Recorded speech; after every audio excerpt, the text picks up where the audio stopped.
Paris Saint-Germain's Kylian Mbappe sat in the stands during the match.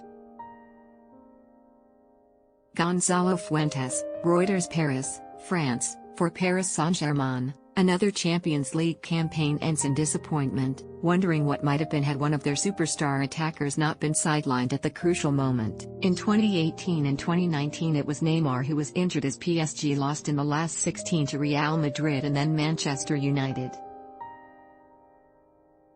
This time it was Kylian Mbappe, handicapped by a calf knock that meant he was left on the bench in Tuesday's 2-0 semi-final second leg defeat against Manchester City, huddled up to keep warm on a bitter night in the north of England. Coach Mauricio Pochettino must have hoped his team, having lost 2-1 in the first leg, could stay in the tie long enough to make it worth risking Mbappe for the closing stages. After Riyad Mahrez scored his and City's second of the night, Angel Di Maria's sending off midway through the second half meant there was no point in sending on Mbappe.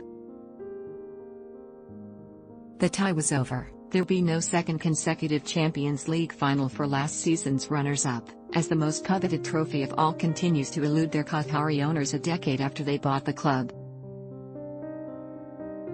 This defeat might hurt that bit more coming against Abu Dhabi-backed City, and it once again brings into focus the Qatar strategy at the Parc des Princes.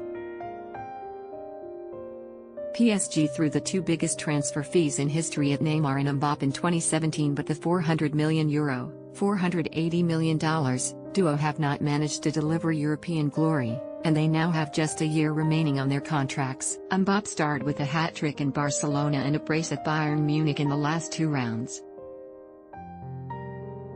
Standing in for him in Manchester, Mauro Icardi made little impact, and the Parisians failed to muster a shot on target in the tie after the 28th minute of the first leg. Lost their nerve. They ended up losing their nerve at the Etihad Stadium, with Di Maria seeing red for stamping on Fernandinho's foot before Marco Verratti, Presnel Kimpembe and Danilo Pereira were all booked. Afterwards PSG players queued up to accuse Dutch referee Bjorn Kuipers of insulting them, but they did not help themselves.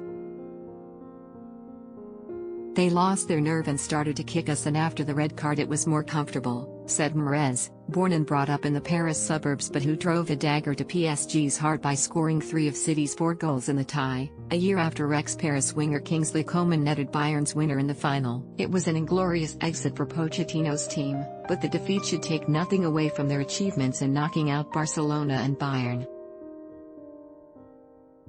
We eliminated teams who could have gone on to win it, like us, PSG's sporting director Leonardo told broadcaster RMC Sport. Our objective now is always to win, not just to reach the semi-finals, but I think our performances in the last 2 years have shown that we are among the real contenders to win the trophy we want the most. Will star duo sign new deals? The question now, as always, is what happens next. Leonardo still needs to add quality to support Mbappe and Neymar, particularly at fullback.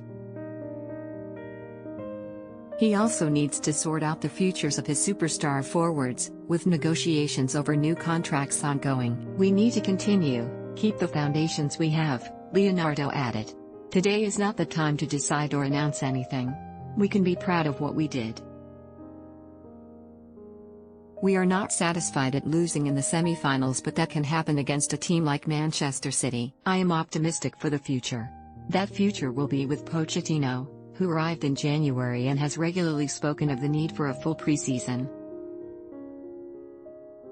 More immediately, he also has a league and cup double to win, French champions 7 times in 8 years, PSG are second in Ligue 1, a point behind Lille with 3 matches left. Let's concentrate on the future and prepare the team to win the games we have left, Pochettino said.